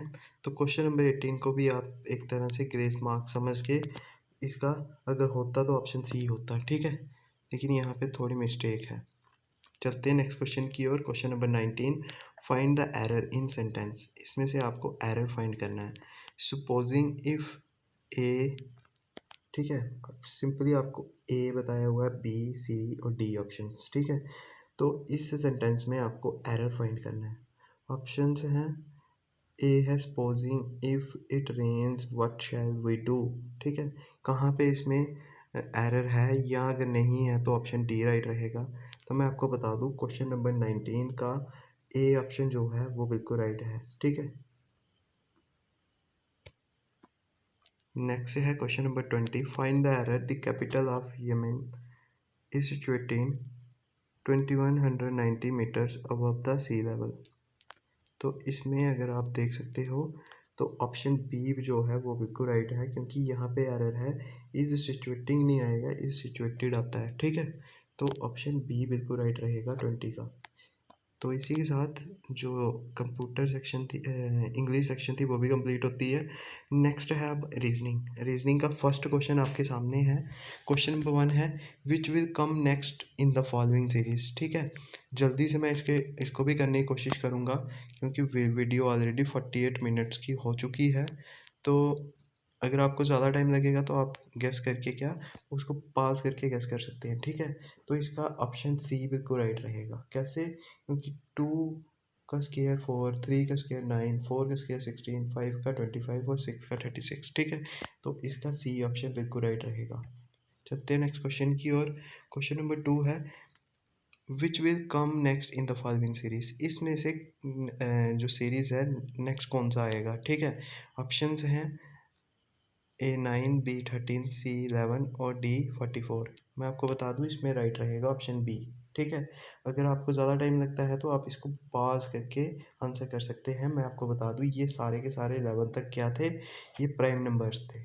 ठीक है, तो इसके बाद नेक्स्ट प्राइम नंबर 13 होता है, तो ऑप्शन बी बिल्कुल राइट रहेगा सेकेंड का। ठीक है, चलते हैं नेक्स्ट क्वेश्चन की ओर। क्वेश्चन नंबर 13 है which will come next in the following series, इसके बाद कौन सा आएगा, ठीक है। ऑप्शंस हैं H J, H I, H H या फिर जे के, ठीक है। आप राइट आंसर गेस कर सकते हैं वीडियो को पॉज करके। तो मैं आपको बता दूं क्वेश्चन नंबर थर्ड का राइट रहेगा ऑप्शन बी, ठीक है, यानी एच आई। याद रखना गाइज, अगर आपको ज़्यादा टाइम लगता है तो आप इसको पॉज कर सकते हैं, ठीक है। अगर मैं इसको बहुत स्लो चलूँगा तो वीडियो 2 आवर्स की भी बन सकती है, क्योंकि अभी मैथमेटिक्स सेक्शन भी है इसके बाद, ठीक है। तो A B, B C, D E, E F और जी एच, और इसके बाद आएगा एच आई, ठीक है। याद रखना इनका कनेक्शन है, ए बी का, डी ई का और फिर जी एच का भी वैसे ही होना चाहिए। इसके बाद नेक्स्ट क्वेश्चन है रूम का, जैसे रूम का कनेक्शन है डोर से, वैसे पार्क का कनेक्शन किससे होगा। तो ऑप्शंस हैं बेड, गेट, विंडो, ग्रास। तो मैं आपको बता दूं क्वेश्चन नंबर 4 का राइट रहेगा गेट, ठीक है। रूम में क्या होता है, डोर होता है, पार्क में गेट होता है, सिंपल सा, ठीक है। तो ऑप्शन बी बिल्कुल राइट रहेगा। क्वेश्चन नंबर 5 है लंग्स इंटरनल, तो नोज क्या है, ठीक है। ऐसे जैसे क्वेश्चंस एनालॉगी जो है उसमें आपसे वो पूछे जाते हैं। तो लंग्स अगर इंटरनल है, फेफड़े हमारे बॉडी के अंदर होते हैं, तो नोज जो है वो बाहर होता है। क्या उसको आउटसाइड बोलेंगे, एक्सटर्नल बोलेंगे, इंटरनल या फिर स्किन। तो मैं आपको बता दूं क्वेश्चन नंबर 5 का राइट रहेगा एक्सटर्नल, ठीक है। जैसे इंटरनल का अपोजिट क्या होता है, एक्सटर्नल। आउटसाइड नहीं दिखेंगे, ठीक है, क्योंकि वहाँ पे इनसाइड नहीं दिखा था, वहाँ पे इंटरनल दिखा है। इंटरनल का उल्टा क्या होता है, एक्सटर्नल। तो बी ऑप्शन बिल्कुल राइट रहेगा। ये लॉजिकल रीजनिंग है, ये आपको याद रखना है, ठीक है। रूम का डोर, पार्क का फेंसिंग होता तो वो भी हो सकता था, ठीक है, अगर गेट ना होता। तो क्वेश्चन नंबर 6 है इसके बाद choose the odd one out. इसमें से आपको ऑड वन आउट बताने हैं। ऑड बताने हैं कौन से हैं, बिहार, पंजाब, जेके और साथ में केरला में से, ठीक है। रीजनिंग है, तो आप अपना दिमाग लगा के करिए इसको कि इसमें से कौन सा एक ऑप्शन है जो अलग है अदर से। तो मैं आपको बता दूं इसका राइट रहेगा ऑप्शन सी, ठीक है। ये सब जो हैं ये हैं स्टेट्स। जे एंड के क्या है, यूटी, यूनियन टेरिटरी। लेकिन अगर एक और लॉजिक भी बन सकता है इसमें, ठीक है। वो क्या लॉजिक होगा कि केरला जो है वो क्या है, केरला जो है वो है साउथ इंडियन स्टेट्स, बल्कि बिहार, पंजाब और जे एंड के क्या है, नॉर्थन स्टेट्स। लेकिन यहाँ पे मोस्ट अप्रोप्रिएट हमें क्या लग रहा है, ये स्टेट्स और यूटी वाला, तो ऑप्शन सी ही लगाएंगे हम, ठीक है। चलते हैं नेक्स्ट क्वेश्चन की ओर। क्वेश्चन नंबर 7 है choose the odd one out, lungs, eyes, nose और ईयर, ठीक है। ऑप्शंस आपके सामने हैं, ऑड वन आउट बताना है। तो ऑप्शंस आपके सामने, अगर आप राइट आंसर लगा चुके हैं, क्योंकि बहुत इजी था ये, तो मैं आपको बताऊं इसका राइट रहेगा ऑप्शन ए, ठीक है। ए कैसे राइट रहेगा, लंग्स जो हैं वो बॉडी के अंदर होते हैं, इंटरनल होते हैं। आईज, नोज, ईयर्स ये कहाँ हैं, ये कहाँ हैं, एक्सटर्नल पार्ट्स हैं। तो चलते हैं नेक्स्ट क्वेश्चन की ओर। क्वेश्चन नंबर 8 है if R O D is return as Q N C then car will be return as, ठीक है। जैसे आर ओ डी है, उस आर ओ डी का कोड अगर क्यू एन सी होता है तो कार का क्या कोड होगा। पहले हम क्रैक करेंगे कि आर ओ डी का क्यू एन सी कैसे है, ठीक है। ठीक है, अगर हम देखें क्यू के बाद क्या आता है, आर, एन के बाद क्या आता है, एम एन ओ, तो फिर सी के बाद डी आता है। तो हमें वैसे ही इसके भी लाने हैं, तो हमें चाहिए बी, बी के बाद आएगा सी, उसके बाद चाहिए हमें जेड, जेड के बाद आएगा ए, फिर उसके बाद आर, आर से पहले क्या होना चाहिए, क्यू, पी क्यू आर, ठीक है। तो क्या होना चाहिए फिर, B Z Q, B Z Q, option A is the right answer. कर सकते हैं ऐसे। आप राइट आंसर कैसे करोगे, अगर ज़्यादा टाइम लगता है तो आप उससे भी कर सकते हैं पास करके, मैंने जैसे आपको बताया, ठीक है। तो ऑप्शन ए बिल्कुल राइट रहेगा। नेक्स्ट चलते हैं क्वेश्चन नंबर 9 की और। क्वेश्चन नंबर 9 है R O D is return as S P E, वैसे ही टैंक का क्या होगा, ठीक है। आर ओ डी का आप अगर इसको सॉल्व करोगे तो आर, आर के बाद क्या आता है, एस, ओ के बाद क्या आता है, पी। तो यहाँ पे भी सीरीज बन नहीं रही है सामने इसी से, तो फिर डी के बाद क्या आता है, ई ही आता है। तो वैसे हमें यहाँ पे भी कर लेना। टी के बाद क्या आएगा, यू आएगा। ए के बाद क्या आएगा, बी आएगा। एन के बाद क्या आएगा, ओ आएगा। यू बी ओ, तो फिर के बाद क्या आएगा, एल आएगा। तो सी ऑप्शन ही हमारा बिल्कुल राइट रहेगा। ठीक है, नेक्स्ट चलते हैं हम क्वेश्चन नंबर 10 की ओर। क्वेश्चन नंबर 10 है, from his house Aamir walks 5 kilometres towards north, then he turn right and walked 5 kilometer more. Again he turn right and walk 5 kilometer. In which direction he is now? ठीक है, आपको बताना है last में वो कौन सी directions में है। ऑप्शंस आपके सामने हैं, साउथ, नॉर्थ, ईस्ट, वेस्ट। आप सॉल्व कर सकते हैं मेरे से पहले, अगर होगा तो आप फिर भी कर सकते हैं, अगर ज़्यादा टाइम लगेगा पास कर लेना। क्या है, from his house Aamir walks 5 kilometres towards north. ठीक है, 5 वो चला कहाँ पे, नॉर्थ में चला, तो कर देते हैं 5 वो चल गया नॉर्थ। ठीक है, फिर उसके बाद then he turn right, right किया उसने और 5 चला फिर से। ठीक है, फिर उसके बाद again he turn right and walk 5, फिर से 5 चला वो। तो आपको सिंपली बताना है वो अभी यहाँ पे अगर स्टार्टिंग में था तो अभी वो कहाँ पे है, तो ईस्ट डायरेक्शन में है वो। ठीक है, तो ऑप्शन सी जो है वो बिल्कुल राइट रहेगा क्वेश्चन नंबर 10 का। ठीक है, चलते हैं नेक्स्ट क्वेश्चन की और। क्वेश्चन नंबर 11 में भी हमें डायरेक्शन एंड साइंस का ही क्वेश्चन है, पढ़ लेते हैं। From his house Amina walk 15 kilometre towards north. ठीक है, चलते हैं 15 किलोमीटर टूवर्ड्स नॉर्थ। ठीक है, फिर इसके बाद क्या हुआ, सॉरी क्वेश्चन नहीं दिख रहा है, हाँ अब विजिबल होगा। ठीक है, तो सबसे पहले क्या किया, from his house Amina walk 15 kilometre, 15 kilometre चली गई वो किस ओर, नॉर्थ ओर। ठीक है, फिर then she turn right and walk 15 5। ठीक है, ये 15 था, याद रखना ये 5 है, तो 5 वो कहाँ पे चली, राइट में चली। ठीक है, फिर उसके बाद again she turn right and walked 15, फिर से वो 15 चले गई। तो how far he is from the starting point, तो स्टार्टिंग पॉइंट अगर ये है तो यहाँ पे कितना होगा, ये रेक्टेंगल बन रहा है। ठीक है, ये अपोजिट साइड्स इक्वल होती हैं तो ये सिंपली 5 होगा। तो ऑप्शन बी बिल्कुल राइट रहेगा क्वेश्चन नंबर 11 का। इजी होते हैं क्वेश्चंस, बस आप वहाँ पे गलत मत करके आना। ठीक है, चलते हैं नेक्स्ट क्वेश्चन की ओर। क्वेश्चन नंबर 12 है एग्जाम्पल का, एक एग्जाम्पल दी हुई है, जैसे फार्मर है, फार्मर जो है, जैसे फार्मर का कनेक्शन है क्रॉप्स के साथ, वैसे टीचर्स का किसके साथ होगा। ऑप्शंस है एजुकेशन के साथ, नॉलेज के साथ, सी पीस के साथ, या फिर डी हेट के साथ। तो मैं आपको बता दूं क्वेश्चन नंबर 12 का राइट रहेगा ऑप्शन ए। ठीक है, नॉलेज के साथ नहीं होगा क्योंकि फार्मर्स का जो है वो पूरी क्रॉप्स के साथ, कोई वीट के साथ कनेक्शन नहीं बताया उसका, कोई उसका मेज के साथ नहीं बताया हुआ या राइस के साथ, पूरी क्रॉप्स के साथ। तो फिर टीचर का किसके साथ होगा, एजुकेशन के साथ, ना कि नॉलेज। नॉलेज को छोड़ के और भी बहुत कुछ टीचर्स जो है वो स्टूडेंट्स को देता है, जिसमें मैनर्स बहुत कुछ होता है। ठीक है, तो चलते हैं नेक्स्ट क्वेश्चन की ओर। क्वेश्चन नंबर 13 है हमारा, इंडिया का, इंडिया एक कंट्री है तो जे क्या है, तो जे सीधी यूटी है। ठीक है, तो इसमें हमें क्या, बिल्कुल भी टाइम लेने की ज़रूरत नहीं है, सीधा बी को हम लगा के नेक्स्ट बढ़ जाएंगे। ऑप्शन बी राइट रहेगा क्वेश्चन नंबर 13 का। क्वेश्चन नंबर 14 है, टीचर का है जैसे कनेक्शन स्कूल के साथ, डॉक्टर का किसके साथ होगा। तो डॉक्टर होता है क्लिनिक में भी होता है, हॉस्पिटल में भी होता है, लेकिन हमें स्कूल बोला है तो हम हॉस्पिटल के साथ इसका कनेक्शन मानेंगे क्योंकि हमें वहाँ पे मोस्ट अप्रोप्रिएट लगाना होता है। तो ऑप्शन ए बिल्कुल राइट रहेगा किसका, क्वेश्चन नंबर 14 का। चलते हैं नेक्स्ट क्वेश्चन नंबर 15 की ओर।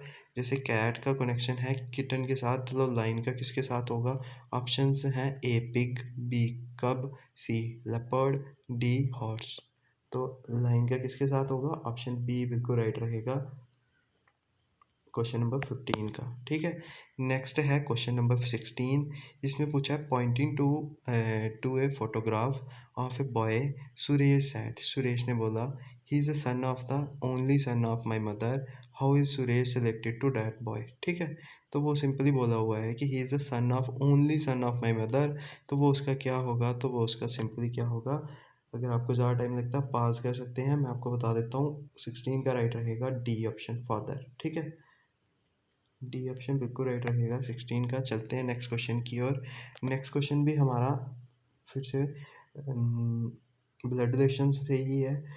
तो ब्लड रिलेशंस का नेक्स्ट क्वेश्चन है, इसमें है if A is the brother of B. ठीक है, बना लेते हैं। If A is the brother of B. ठीक है, ए को ब्रदर बना दिया यानी वो बाई है, तो प्लस वाला साइन। बी का हमें नहीं पता। B is the sister of C. B जो है वो क्या है, सिस्टर है, तो ये हो गई माइनस वाला साइन। ठीक है, ये है सी की। तो फिर आ गया सी इज़ द फादर ऑफ, सी जो है वो है फादर, तो प्लस वाला साइन किसका, डी का। ठीक है, तो how is D related to A. तो हमें बताना है डी जो है इसका इसके साथ क्या कनेक्शन है, ये पूछा है ना। क्या वो ब्रदर है, क्या वो सिस्टर है, क्या वो नेफ्यू है, क्या वो कैन नॉट बी डिटरमाइंड है। ठीक है, बहुत से बच्चे यहाँ पे नेफ्यू लगा के आ जाएंगे, लेकिन आपको याद रखना है क्या हमें डी का ये पता है कि क्या वो मेल चाइल्ड है, क्या वो फीमेल चाइल्ड है, पता है हमें, सेक्स उसका नहीं पता है। तो इसलिए हम इसका सी ऑप्शन नहीं डी ऑप्शन को राइट करेंगे, कैन नॉट बी डिटरमाइंड। हम डिटरमाइन नहीं कर सकते जब तक हमें उसका सेक्स का नहीं पता होगा कि क्या वो मेल चाइल्ड है या फीमेल चाइल्ड है। ठीक है, तो चलते हैं हम नेक्स्ट क्वेश्चन की ओर। Question number 18। क्वेश्चन नंबर 18 है B2CD। फिर इसके बाद क्या आएगा इस सीरीज़ में, तो सीरीज़ कंप्लीट करनी है। तो जैसे B2 होता है C CD, फिर इसके बाद हमें नहीं पता, फिर उसके बाद BC D4, फिर से B5CD लिख दिया है। तो इससे हमें पता चल रहा है कि एक तो सीरीज़ चल रही है इसमें, जैसे B को 2 कर दिया तो C को 3 करना था, फिर आगे D को 4 करना था, फिर से B को 5, C को 6, ऐसे करके सीरीज़ चल रही है। तो ऑप्शन कौन सा राइट रहेगा, ऑप्शन बी बिल्कुल राइट रहेगा क्वेश्चन नंबर 18 का। ठीक है, चलते हैं नेक्स्ट क्वेश्चन की ओर। क्वेश्चन नंबर 19 है F A G GAF HAI IAH। ठीक है, ये सीरीज़ है, इसमें से आपको बताना है कि नेक्स्ट जो है वो क्या आएगा। ठीक है, तो आप ये एक हाई लेवल क्वेश्चन है। ठीक है, मैं इसको ये नहीं मानता कि ये बहुत इजी क्वेश्चन है। क्यों, क्योंकि इसमें कुछ ऐसा लॉजिक यूज़ हो रहा है जो आप इतनी आसानी से क्रैक नहीं कर पाएंगे जिसने अच्छे से प्रैक्टिस नहीं की होगी। ठीक है, तो मैं आपको बता देता हूँ। एफ के बाद क्या आ रहा है, जी, फिर इसके बाद एच के बाद आई के बाद आएगा जे। ठीक है, एक तो पता चल गया जे है, फिर इसके बाद ए है तो ए भी आ जाएगा। ठीक है, अब हमें लास्ट का बताना है वो क्या होगा, वो क्या होगा फिर बताओ क्या लॉजिक है इसके। आप भी पास करके कर दो, लेकिन मैं आपको बता देता हूँ क्योंकि हमारे पास इतना भी ज़्यादा टाइम नहीं है कि हम ज़्यादा टाइम ले लें इस पे। तो मैं आपको बता दूँ इसमें क्या किया हुआ है, जैसे फर्स्ट 2 टर्म्स हैं इसमें इसका डुप्लीकेट उल्टा कर दिया है इसको। ठीक है, तो FAG, ठीक है, FAG को GAF कर दिया है, वैसे ही इन दोनों का कनेक्शन है। HAI को IAH कर दिया है। ठीक है, वैसे ही अब यहाँ पे कनेक्शन बनाना है हमें। हमें ये तो पता है JA है, फिर उसके बाद क्या होगा, JAK होगा या I होगा। ठीक है, तो मैं आपको इसका सीधा राइट आंसर बताता हूँ, इसका राइट रहेगा ऑप्शन ए। ठीक है, तो यानी क्वेश्चन नंबर 19 का राइट रहेगा ऑप्शन ए। ठीक है, अगर आपको ये समझ नहीं आया होगा मुझे पूछ सकते हैं, मैं आपको नेक्स्ट वीडियो में इसको क्लियर कराने की पूरी कोशिश करूँगा। ठीक है, अच्छे से समझाने की पूरी कोशिश करूँगा। नेक्स्ट चलते हैं क्वेश्चन नंबर 20 की ओर। क्वेश्चन नंबर 20 है CMMEGQ, फिर उसके बाद क्या आएगा। ठीक है, तो हमें सीरीज़ देखनी है क्या चल रही है। CE आ गया, यानी सी और इनके बीच में डी होना चाहिए था एक, फिर ई और जी के बीच में एफ होना चाहिए था, फिर जी और इसके जो यहाँ पे आएगा उसके बीच में भी एक होना चाहिए, GHI, यानी फर्स्ट तो आई ही आएगा। आई किस किस में है, सी और डी में, यानी ए और बी तो कभी नहीं हो सकते।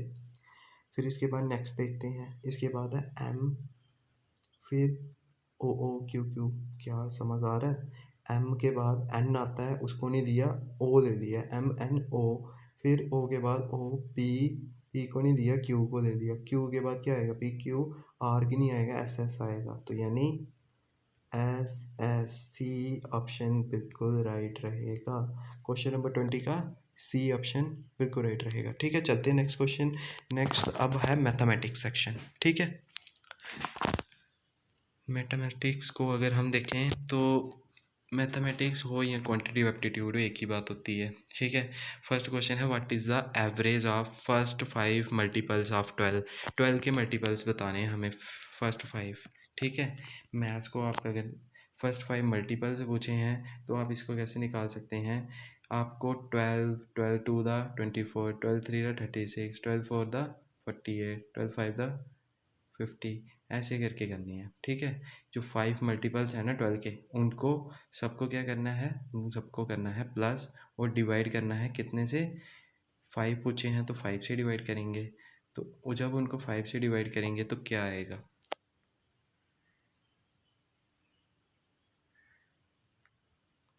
अगर आपने इसका राइट आंसर लगा दिया तो मैं आपको बता दूं, ए ऑप्शन जो है वो बिल्कुल राइट रहेगा। क्या आएगा? 36 एवरेज आएगी। आप जैसे मैंने बताया वैसे करके देख लेना। इसके बाद है कंपाउंड इंटरेस्ट। ठीक है, मैं नहीं करवाने वाला क्योंकि टाइम ज़्यादा लग जाएगा, फार्मूला बता देता हूँ। ठीक है, सबसे पहले इसमें क्या है, हमें प्रिंसिपल जो है वो तो दिया हुआ है। ठीक है, पी 1 + R/100, यहाँ पे टाइम टी। ठीक है, इसको सॉल्व करना तो हमारा क्या आएगा? अमाउंट आएगा। ठीक है, जैसे ही आप अमाउंट निकालोगे लास्ट में करना क्या? सिंपल कंपाउंड इंटरेस्ट पूछा है तो कंपाउंड इंटरेस्ट का फार्मूला है क्या?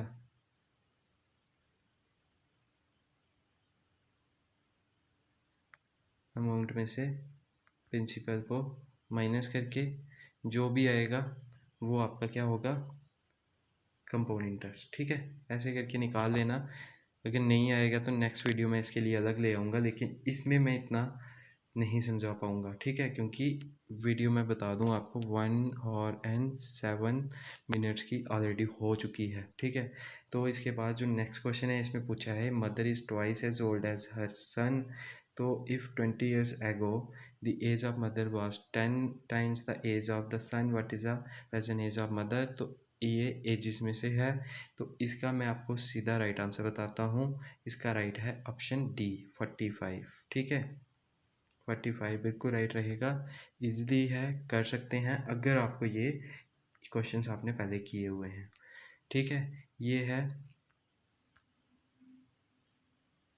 इसमें आपको बताना है कि 1 जनवरी 1996 को अगर मंडे था तो बताना है कि 1 जनवरी 1997 को क्या होगा। ठीक है, तो ये आपको बताना है। तो इसका ऑप्शन बी बिल्कुल राइट है, आप करके देख लेना। और आपको अगर मैथमेटिक्स सेक्शन में कोई भी प्रॉब्लम आई है तो आप सीधा कमेंट कर लेना, मैं इसी के ऊपर नेक्स्ट वीडियो ले आऊँगा। ठीक है, नेक्स्ट है question number 5, the speed of boat is still water is 5 km/h। ठीक है, तो वाटर के अंदर उसकी स्पीड है 5। If the speed of the boat against the stream है अगर 3 km/h, what is the speed of the stream? तो स्ट्रीम की स्पीड क्या होगी? ठीक है, तो वो सिंपली आपने फार्मूला देखा होगा, तो इसको अगर हम पूरे निकालेंगे ना,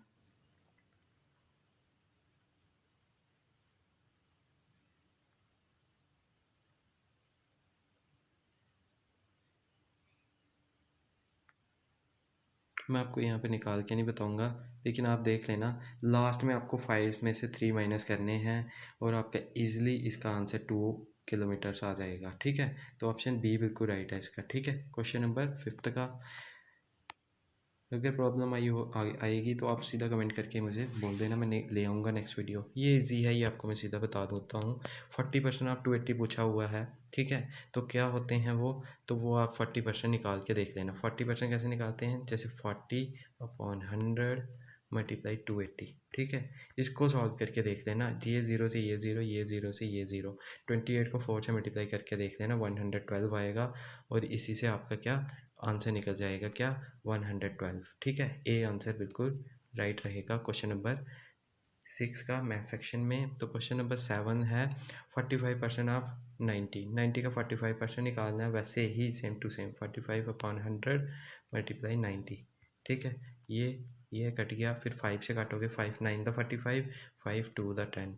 अब 2 से काटोगे अगर इसको, 2 1 द 2 2 द, तो 9 2 द 18। ठीक है, तो इसका राइट आंसर क्या आएगा? ठीक है, कहीं मैंने गलती की है क्या इसमें?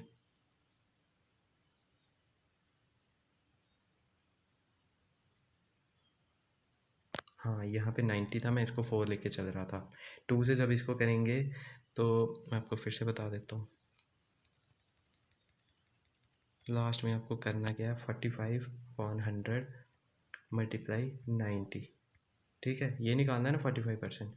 ये ज़ीरो से ये ज़ीरो कट गया, तो 5 से काटेंगे, 5 9 द 45, 5 2 द। ठीक है, फिर 9 को 9 से मल्टीप्लाई करेंगे, क्या आएगा 81।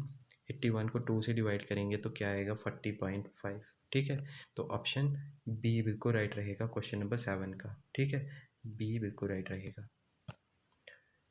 इसके बाद question number 8, a pipe can fill a tank in 6 hours and another pipe can empty the tank in 12 hours. If the both the pipes are open at the same time the tank can be filled in. तो आपको simply पूछा है, एक जो tank है उस मतलब एक टैंक है, उसको एक पाइप जो है वो 6 आवर में फुल करती है, और जो अदर है वो क्या करती है, उसको 12 आवर में ख़त्म कर देती है, उसमें से सारा पानी निकाल देती है। तो अगर दोनों पाइप्स को हम अगर खोल दें तो बताओ क्या होगा? तो आप इसको ईज़िली सॉल्व करके देख लेना।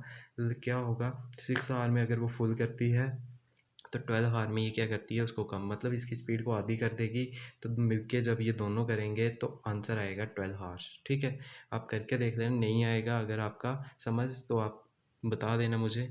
ठीक है, तो क्वेश्चन नंबर 8 का बी ऑप्शन बिल्कुल राइट रहेगा। चलते हैं नेक्स्ट क्वेश्चन की ओर। नेक्स्ट क्वेश्चन है question number 9, A shopkeeper sold an article for rupees 2500 if the cost price of the article is 2000, find the profit percentage. Profit percentage आपकी निकालनी है। ठीक है, तो ये आप करके देख लेना। ठीक है, तो इसका आंसर आपको मैं बता देता हूँ, आएगा ऑप्शन बी 25%। ठीक है, अगर इसमें आपको आता है तो आप क्या करें, वीडियो पॉज करके आंसर निकाल लें खुद। ठीक है, क्योंकि आपकी फिर ही प्रैक्टिस होगी।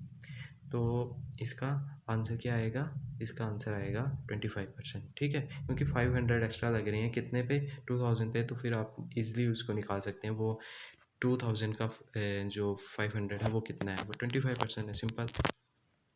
चलते हैं नेक्स्ट क्वेश्चन की ओर। नेक्स्ट क्वेश्चन है question number 10, a running man crosses a bridge of length 500 metre in 4 minute, at what speed he is running. वो कितनी स्पीड में चल रहा होगा? ठीक है, तो आप इसको सिंपली, इसमें क्या होता है, यूनिट्स जो है उसको कन्वर्ट करना होता है, बाकी कुछ नहीं है। बाकी वही speed is equal to distance upon time, वही फार्मूले से आपको इसको निकालना है।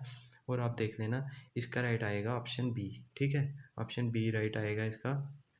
अगर कोई भी प्रॉब्लम आएगी तो नेक्स्ट वीडियो में इसके ऊपर लिख के आ जाऊँगा। ठीक है, तो नेक्स्ट है इसके बाद question number 11, a train moving at speed of 90 kilometre per hour crosses a pole in 7 seconds, find the length of the train. Train की लेंथ बतानी है हमें। ठीक है, तो ऑप्शन है आपके सामने 150, ऑप्शन बी है 165, ऑप्शन सी है 175 और ऑप्शन डी है 170।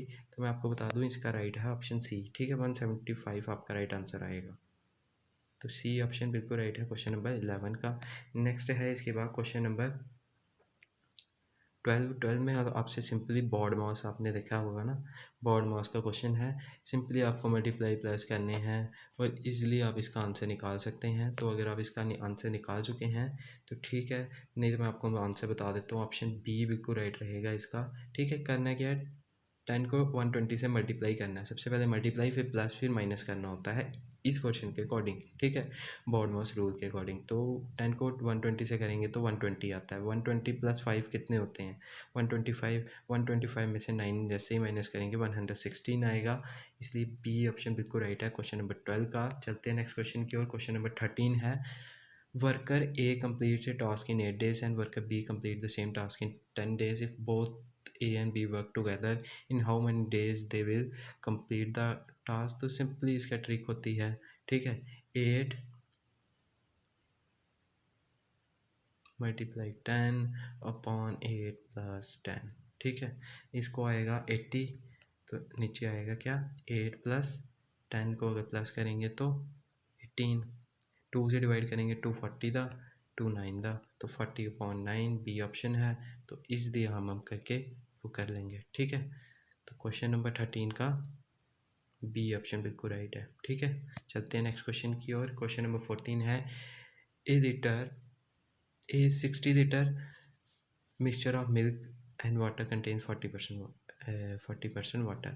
How much water must be added to make water 20% in the mixture? Simply इसमें आप ना जैसे ही मिक्सचर में 7.5 लीटर ऑफ वाटर ऐड करोगे ना तो 20% वाटर हो जाएगा। ठीक है, 60% में अगर 10 है तो यानी वो क्या होगा 54 और साथ में 6। जैसे 7.5% और आप ऐड करोगे ना तो 20% वाटर की हो जाएगी। आप ऐसे इसको इजली कर सकते हैं। ठीक है, एलसीएम पूछा है आपको, एलसीएम ऑफ 5, 35 एंड 65। सिंपली आपको इसमें कोई रॉकेट साइंस लगाने की ज़रूरत नहीं है, आप सिंपली इसको ऐसे निकाल सकते हैं जैसे आप बचपन में निकालते आए थे। क्योंकि ये कोई बैंकिंग एग्ज़ाम तो है नहीं कि आपको वहाँ पे टाइम ही नहीं मिलेगा। तो 5 से डिवाइड करेंगे, 5 1 दा, 5 7 दा, 5 13 दा। ठीक है, 7 को फिर लास्ट में क्या करना है आपने 5 को मल्टीप्लाई करना है 7 से, फिर 13 से। ये सब करने के बाद आपके पास आएगा आंसर ए। ठीक है, यानी 455। ठीक है, तो 455 जैसे ही करोगे तो वो आपका आ जाएगा। और क्या, इसी के साथ वीडियो कंप्लीट होती है। अगर आपको वीडियो अच्छी लगी है तो इसको लाइक करके ज़रूर जाना। ठीक है, लाइक शेयर ज़रूर करना और चैनल को सब्सक्राइब ज़रूर कर लेना अगर आप फर्स्ट टाइम विज़िट कर रहे हैं। ठीक है, तो थैंक यू गाइस, इस वीडियो में इतना ही। जय हिंद।